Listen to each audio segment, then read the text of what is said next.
Hello, welcome back to Shocks Talks.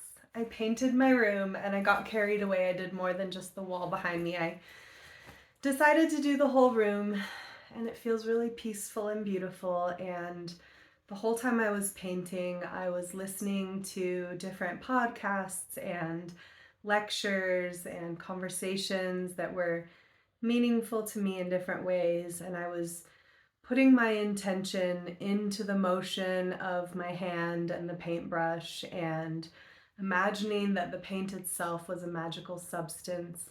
And by coating all the walls of this room, I could feel myself refreshing the space, giving it an energetic upgrade, and just creating a peaceful, like a cleaning space, like a space that cleans my energy when I'm in it. And thinking about that and having this fresh room to record in made me want to do a little talk about energy work. And energy work is something that many different people have a different take on. And we're going to talk about it in the context of Tom Campbell's theory of everything, which I've talked about before on this channel. But just to reiterate, that theory is based on the premise that we are consciousness, and consciousness is also the computer in which we are experiencing reality. So, not like a literal physical computer, but a system that can be described using the metaphor of a computer. And this is also very similar to many other religious and spiritual philosophies. And basically, what I want to talk about is how energy work is legit, what it is, and all of the factors that come together to determine the result of that so-called energy work. So, first off, let's just start by agreeing, for the sake of this conversation, that energy work is just a broad umbrella term that can apply to many different intention-based methods for affecting results in actual reality. So, actual reality, for the context of this conversation, is not just physical matter reality, but also the internal experienced reality of any individual. And energy work can be used to do all kinds of different things. You can use it to heal the body. You can use it to change thought patterns in the mind. You can use it to affect a positive outcome in relationship to a goal that you have. You can use it to increase the probability of collective good. You can use it to program items and objects and spaces and rituals. And it sounds really crazy and really woo-woo and really out there if you haven't actually tried it. But once you actually start practicing these things, many people who do have results of some kind. So what blocks the results of energy work? Well, in my own experience, you have a number of factors and each one holds different weight depending on the situation. So let's just say we're working with our own body and we're trying to heal something in our body. What we have working against us is physical matter reality constraints. So whatever body we were born with, it comes with a certain set of conditions from the very beginning and a genetic blueprint. And then we have the environment that affects that, and we have the collective choices that are changing things on the planet, like toxicity levels and air quality, for example, or the cleanliness of water or the lack thereof. And then you have the mental constraints, which is similar to the body, the kind of set of conditions that you came into reality with, and then the way that those conditions were shaped based on your environment. So all of those things already are influencing any kind of work that you're doing with intention. So if I have a disease that I'm trying to heal in myself, and I'm working day in and day out to create a really beautiful, positive, clear vision of health, And let's just say maybe I've even trained in some various traditions and systems for healing the body, and I'm applying all of that learning and I'm still not getting a result. Well, it could be because the physical condition had moved past a point that it was very easy to influence.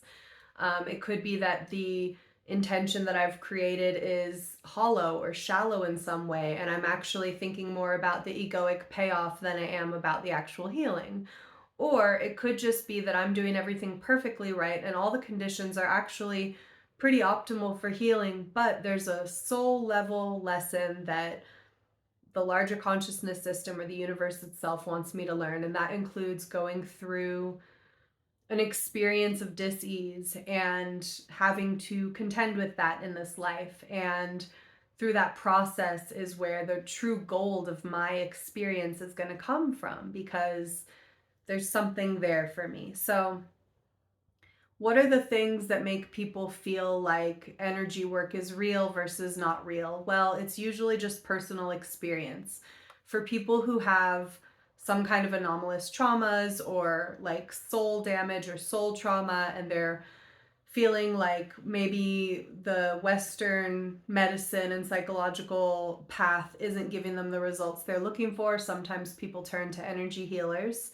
And sometimes people are just getting exposed to spiritual teachings and they just want to dabble in everything that's out there. And so they're testing the waters of energy healing for that reason. In either case, they may go to an energy healer and they may have a positive result because of the placebo effect. Maybe they just believe it and therefore it is. Maybe they're able to create that change within themselves because they're just excited about it. Or maybe that person was really powerful and they had a really special connection and they were able to affect some kind of change. But it doesn't work every time.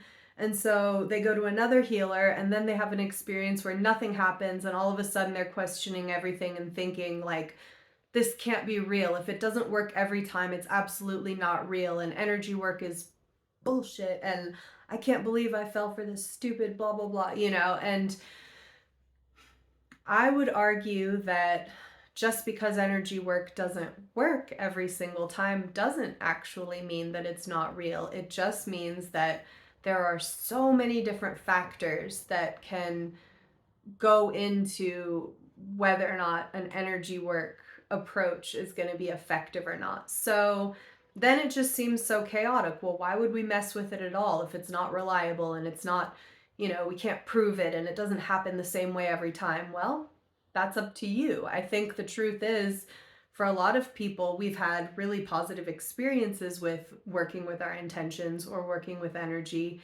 and therefore it feels worthwhile to continue experimenting with that process. And what is that process? It's just creating a powerful intent and continuing to go back to that intent until a result is experienced. And that result can be external or internal or a combination of both. So when it comes to things that are very measurable, like physical health, you could do energy work on your body and see a positive result, and someone else could still argue that something else was the reason for that result. And there's no real arguing against that. But when it's an internal thing, you can see a little more easily how the measure of success is also internal. So if you're working on like what some people would call a blockage of energy, a blockage of energy is a metaphor for an area in your internal experience where you feel stuck. And energy work is applying intent and visualization to that situation. So many different people create different structures for this, but anything could work, and your imagination is part of the equation. So when you're going to do energy work on yourself, the really cool and fun part about it is that literally anything and everything could be energy work. All you're doing is creating an intent and giving energy to it over time in order to receive energy back. So I heard someone say in a talk this morning that, in the springtime, planting seeds or growing flowers or having a little house plant and nurturing it is a powerful tool for energy work, where you can use that plant as a metaphor for a goal that you're trying to realize, or even a desire that you're hoping to obtain. And you can nurture it day in and day out with water and light and maybe nice music or whatever plant food you use, or maybe just talking to it. And through that action, what you're doing is you're also creating a subconscious awareness within yourself that you are putting effort towards that goal or that outcome that you're hoping to achieve.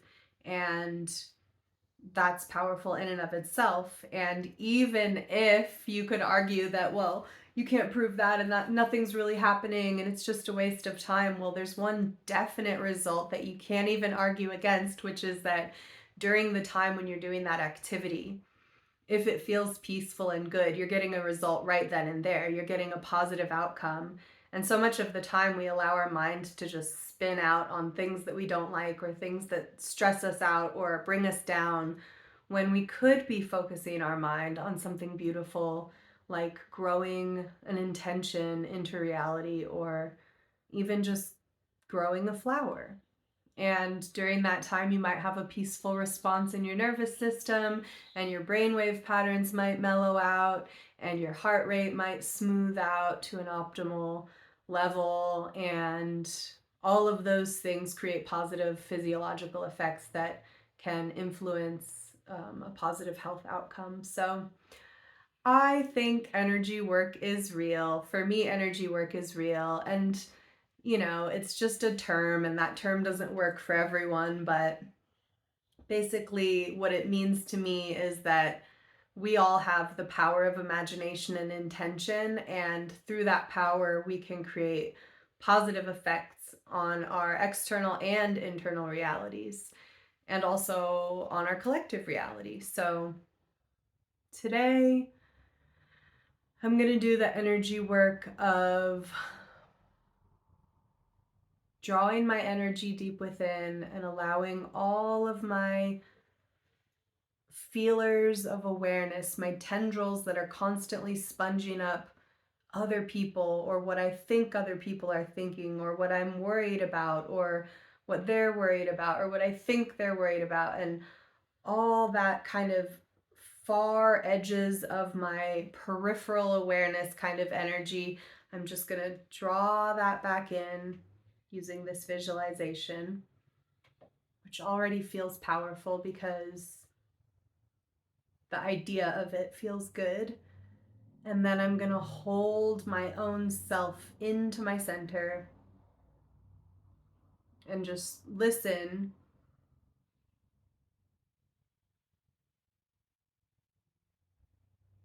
And my own self seems to be reverberating like a bell that has been rung loudly. And I'm just going to listen to that ringing until it dies down into silence.